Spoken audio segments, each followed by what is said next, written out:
In 2005, when I graduated high school, I did so without much concern for what kind of person I was upon leaving, or how that person might affect my future. In fact, I don't think anyone I was in a social circle with did that much thinking.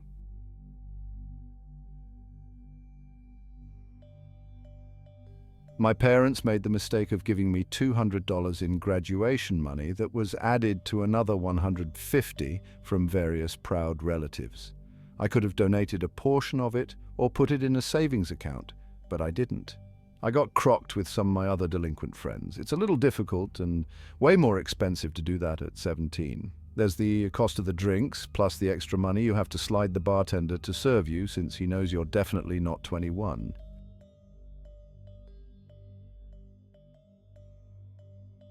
I didn't quite know it at the time, but I was preparing for a future as a weekend rock star. I ended up the lead singer of Kill Cecilia, a punk rock outfit from Statesboro, Georgia, lovingly named after me.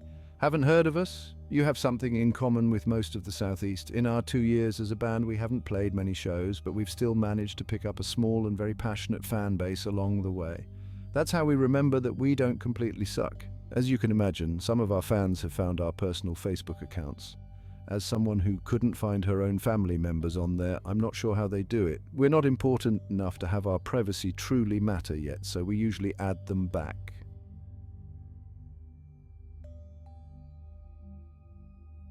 And that is why I added Elizabeth Zay without a single hesitant thought. A few days later, I got a message from her. Elizabeth was not a fan. She was an old high school classmate. She admitted that I probably wouldn't remember her, and I didn't, and spent a few paragraphs of her letter telling me more about my high school self than I cared to remember on my own. She convinced me that I knew her, so I agreed to meet up with her at a local coffee shop for her to tell me some things she didn't feel comfortable discussing over the internet.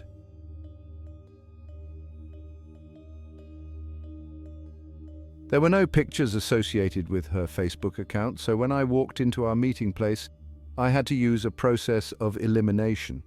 Luckily, most of the crowd were high school kids in shirts for bands I'd never heard of, desperately trying to pretend being old enough for coffee made them an adult. And then there was a brunette girl in the corner with a purse wider than her frame at her feet. She stirred her coffee with a shaking hand several times before taking the smallest of sips. It was dainty and paranoid. She looked like the frantic nature her email had been written in. I knew immediately that this was Elizabeth. When I walked over to her, she immediately instructed me to sit down, as if a sniper's laser sight had suddenly appeared on my head. I did so. "You look well," she said, barely looking up at me, enough to actually confirm that. "I probably looked better before I got your email. Sorry about the vagueness. It's a constant effort to stay safe." She sat down her mug. The spoon in it rattled all the way to the table. "Did you come alone?" she asked. "I didn't know I needed to." "So you didn't? Don't worry. I did. What the hell is this about, though?" She looked up at me for the first time, and I got a chance to see her face. Her features were terribly familiar, but in the uncertain way details from a dream are after being awake for a few hours. Maybe we shouldn't talk here. Our growing and slightly nosy adolescent audience was beginning to bother her. "Okay. Where to then? How secure is your place?"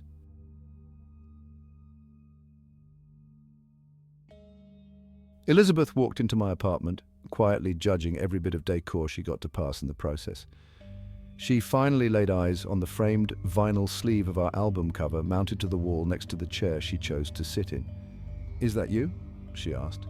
The cover was an artist's minimalist interpretation of myself and my two bandmates, but still clearly us. "Yeah. Me and my band. Pretty cool, huh? What's your band's name? Kill Cecilia?" Oh, if she would have had a sweater to pull over her shoulders in chilling discomfort, she would have. "That's very good. I'm sure you're very good. We do okay. So, do you think it's safe enough for us to talk now?" She nodded.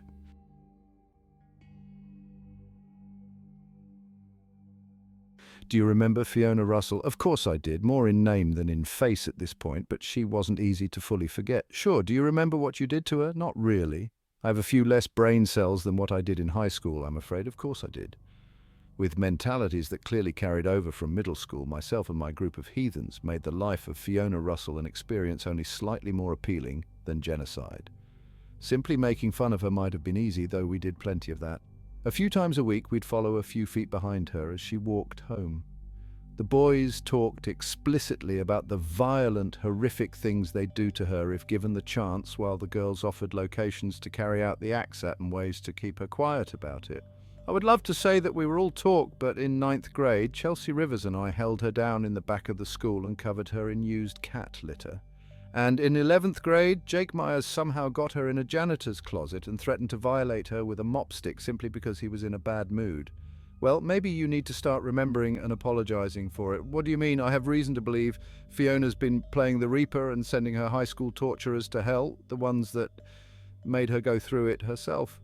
My first reaction was to laugh, but I held my serious face long enough for Elizabeth to continue. After all, she was clearly serious about it. You were one of them, she continued. I remember that clearly. I wasn't, but I don't think I'm much safer than any of the rest of you. Why would she be after you for being innocent? Uninvolved, maybe, but not innocent. I saw what was going on. I could have helped, but I found it easier not to. To her, that's as sinful as putting a noose around her neck and telling her to kill herself. My serious face became a lot easier to keep. I had done that. It wasn't a real rope, of course, not the kind used on boats or for actual hangings. It was decorative. I imagine Fiona didn't take comfort in that when I slipped it around her neck at her locker one day. The symbolism of it was clear. And, if it hadn't been, I made sure to tell her what it meant. Out of everything I had done and said to her, that always felt like the worst. Elizabeth opened her purse and presented a handful of newspaper clippings to me. They were all from newspapers from different cities, dated a few days apart from each other, but as I scanned over them, I recognized all the names of the victims. Most of them had eaten lunch with me every single day, gotten sloshed with me after graduation, and punished Fiona Russell for the better part of 4 years. Their deaths were graphic, personal. Ren Peterson was stabbed 33 times. Clayton Barnes was doused in lighter fluid and burned alive. Chelsea Rivers was beheaded in her own home. What proof do you have that this is even Fiona? It was my turn to tremble now. None of these crimes have suspects. Does this look like random acts of violence to you? No. I can see that someone is after us, but we put more than just Fiona through hell back then. Remember that kid Ronaldo Reynolds? What if he's the one that snapped? He'd have just as much of a reason as Fiona. Elizabeth ripped the news clippings from my grip. I thought she looked a lot less timid and tiny in this moment. This is not Ronaldo Reynolds. He isn't capable of something of this magnitude. Have you been able to get in touch with whoever's left? Ethan and Ren are still alive, right? I didn't see any clippings about them. We have to find some way to warn them. My mind tripped across the last person of our group, Jake Myers. Oh God, he was horrible to her. I honestly don't know how he wasn't the first to die. Elizabeth shook her head. Cecilia, we can't tell those people anything right now. Why the fuck not?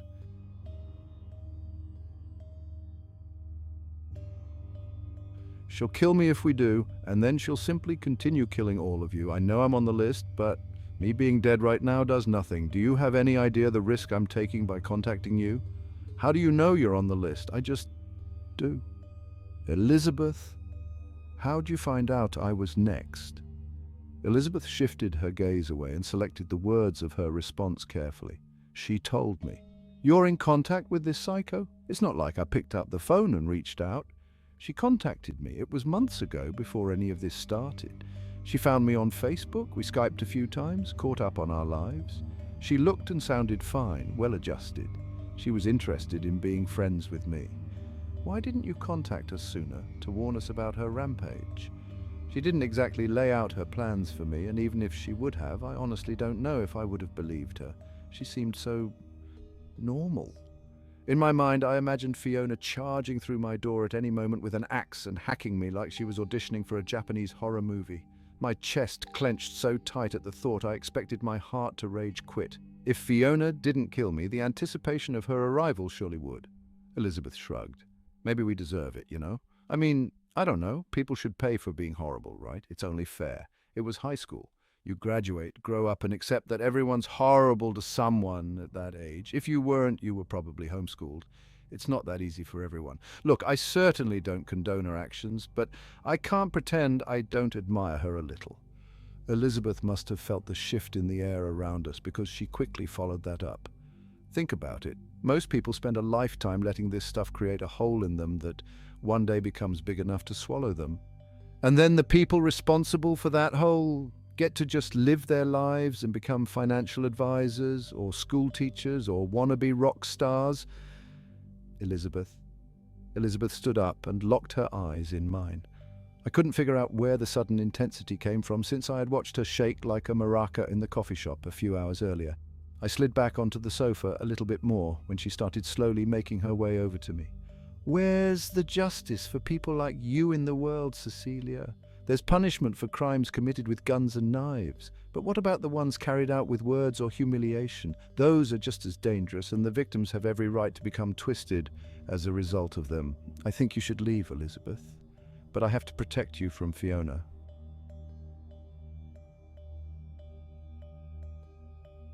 We both got the idea to run to my front door at the same time. I got there first, but that allowed her to catch a large chunk of my hair and pull me away before I had a chance to escape. You're going to play this game too, I see. That's fine. When she flung me downward, my head took the opportunity to bounce off of my recently redone wooden floor. My brain exploded right in my skull. She put me between her legs when she stood over me and waited for me to turn over and look at her.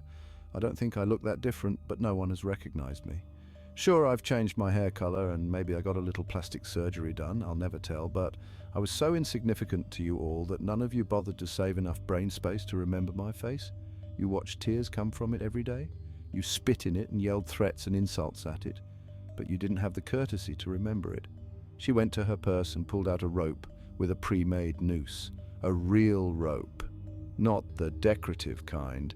I continued to reel, but regained enough wits about myself to send my foot firmly into her lady area when she got close enough to me and scramble away. My whole apartment became a maze.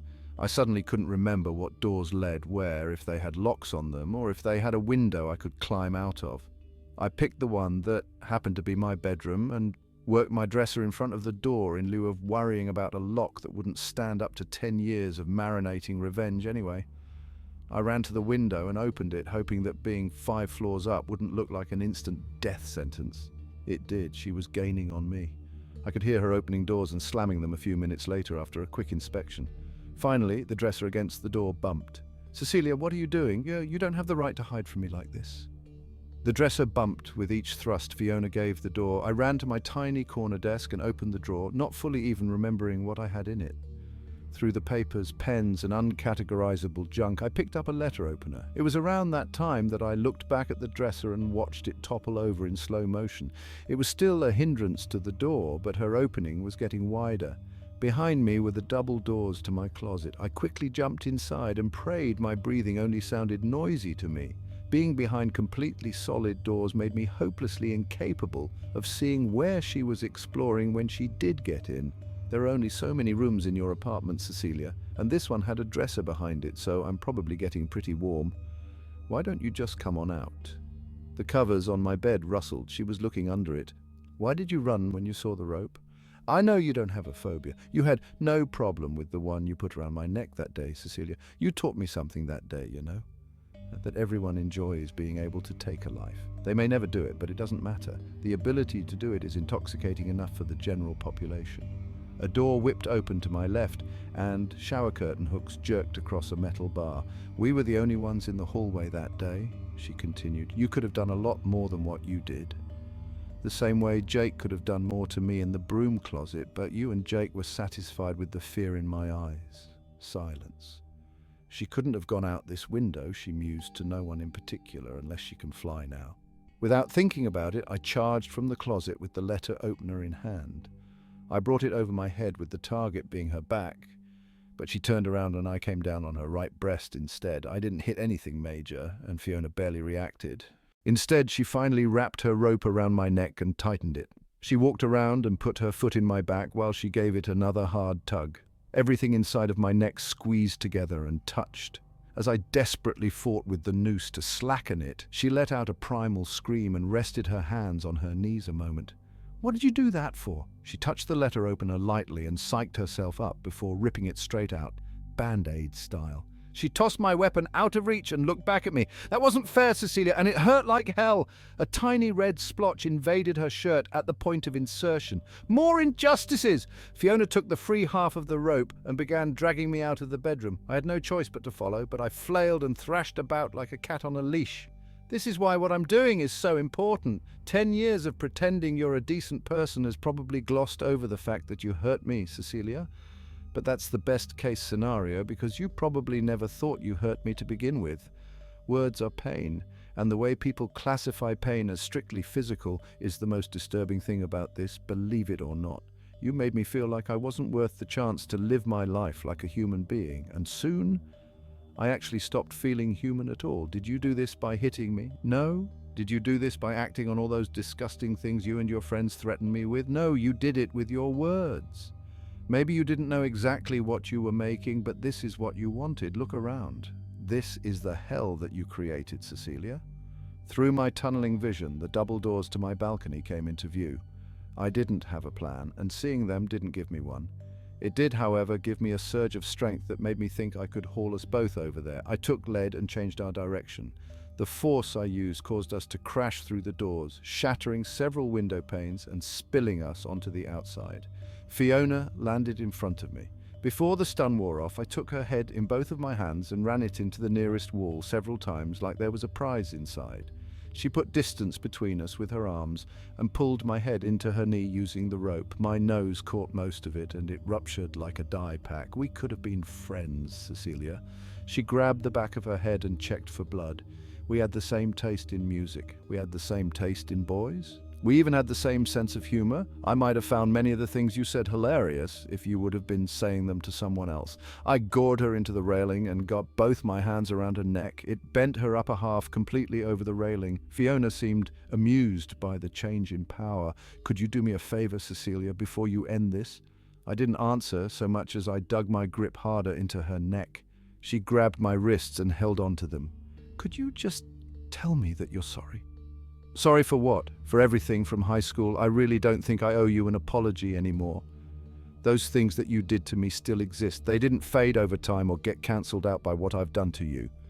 Have you been listening to anything I've said? You ruined who I could have been. Take some goddamn responsibility for once in your life. If anyone ever asks who killed Fiona Russell, I'll tell them it was me. It didn't take too much force to upset the gentle balance of her body on the railing.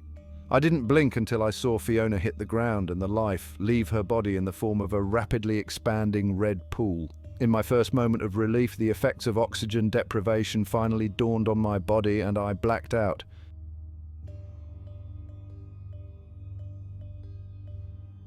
When I came to, Tilly Francis, my neighbour from across the hall, had her big, vibrant green eyes bearing down on me. They were glossy and still running. I had seen them like this a few times before, once when my father died, and then again when I told her about Hunter and I, who still drums in my band, breaking up. She was so good at being concerned about me. Dear God, Cecilia, are you okay? There was a rope around your neck when I found you. What the hell happened? We were still outside. I could see that rope discarded at the opposite side of the balcony.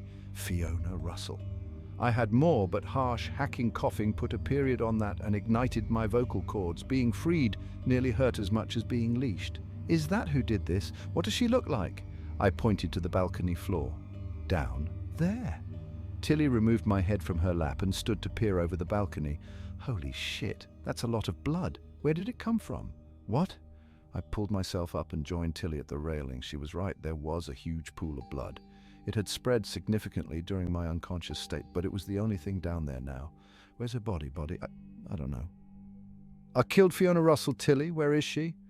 I didn't mean for it to sound like I was blaming her for the missing corpse, but it was already out of my mouth. Let's just calm down a bit, okay, Cecilia? Emergency services are on the way. They're going to take you to the hospital and you'll be able to figure everything out then. I knew things wouldn't happen like that, but I nodded. It was still comforting. She took traumatized strands of my hair and calmly tried to find their place on my battered head. I must have sounded completely fried to her, but she didn't make me feel patronized as she did it. She was such a good neighbor. Things got a little weird at my complex after the incident. After I had been medically examined and the smoke had settled, I still couldn't provide a logical explanation for the blood to authorities. The lack of evidence and witnesses, the tenants that were home on the day of the incident all claimed to have seen and heard nothing, prohibited them from properly convicting me of anything, but my Baptist Southern neighbors provided their own theories. The talk of my experimenting with the dark arts spread soon after. My band became a cult, and our music became subliminally delivered spells. Tilly tried to fight on my team, but she grew tired of being the only member after a while. I wasn't kicked out, but I was politely whispered about and alienated enough to get the point. Some might call it a taste of my own medicine.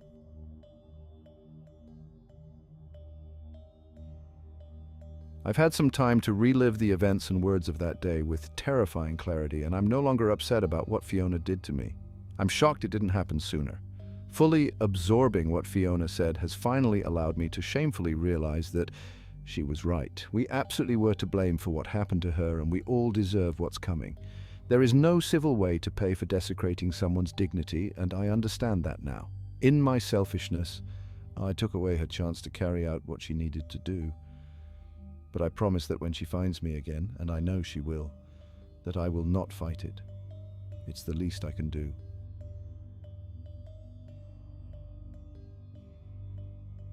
I hope this public internet posting will find some of the guilty still out there, as I have tried and failed to locate you via other means.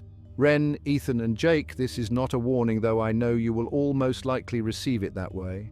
This is a plea for you guys to do the right thing after failing to do so for so many years. Fiona will be contacting you all very soon. I don't know in what order it will be, but I encourage you all to at last take responsibility and let what needs to happen, happen. This is the hell that we created. If you found this video meaningful, please like, subscribe and share it.